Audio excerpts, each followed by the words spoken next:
Hudson Taylor was praying for more missionaries to be thrust out by God into his harvest field of China. And China had millions of people who'd never heard. In the 1880s, D.L. Moody came to Cambridge University, and he was mocked.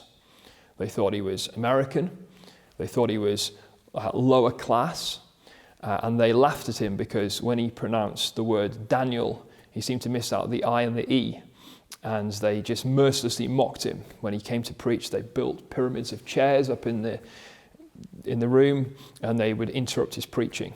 Now, D.L. Moody kept preaching, and people at the university persuaded their friends to come along by saying, well, gentlemen need to behave like gentlemen and show respect to this guest, which got him a hearing to over half the people in the university. And there were people who responded to his message. But the proof of the level of response is what happened in their lives afterwards. And through Moody coming to England and him and his associates, you ended up with what's known as the Cambridge Seven, which is 7 men with all of the advantages of birth. They'd got money. Some of them had sporting fame, like C.T. Studd was an international cricketer. And they turned their back on their fame, they turned their back on their fortune, they turned their back on their birth, and they went to China. They gave up everything. And then Studd himself, he came back. Later he went to India, and finally went to the Congo where he died, and he founded the Worldwide Evangelization Crusade.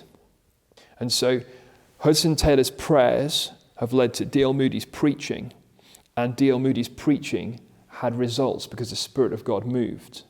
So you've got prayer leading to preaching, leading to decision, and leading to people committing their whole lives to God and then moving out in mission work. So revival has not produced Christians who are kind of nominal. It's not producing Christians who you're kind of uncertain about their profession. It's produced Christians who are all in and all out for God.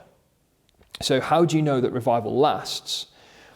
It's true revival when you see lasting fruit. And lasting fruit was seen from Moody's time in Cambridge and England by men going out and committing their whole lives into worldwide evangelism and giving all these things up. So you see revival's genuine because it produces lasting, deep fruit. Studd said, a man saved through a time, it seems, of revival, he said, if Jesus Christ be God and died for me, no sacrifice can be too great for me to make for him. Studd also said, some want to live within the sound of church or chapel bell. I'd rather run a rescue shop within a yard of hell.